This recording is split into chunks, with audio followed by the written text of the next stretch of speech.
Ang Santa Lucia Mall o Santa Lucia East Grand Mall ay isang shopping mall na pag-aari ng Santa Lucia Realty at Development Incorporated.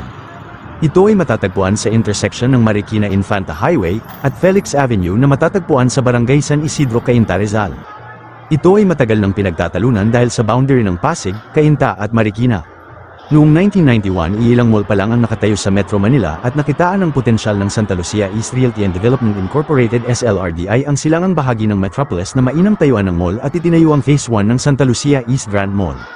Pagkalipas ng 2 taon, noong 1993 formal na binuksan ang Phase 2 para sa magandang pasilidad, maraming store, service center, karagdagang mga sinehan, 32-lane bowling center, entertainment arcade at junior department store. Noong May 18, 1998, ang Phase 3 ay binuksan at nag-aalok ng mas malalaking espasyo at mas komprehensibong shopping at entertainment facility. Noong 2005, inayos ang 6 na sinehan ng mall at nakilala ito bilang theater zone.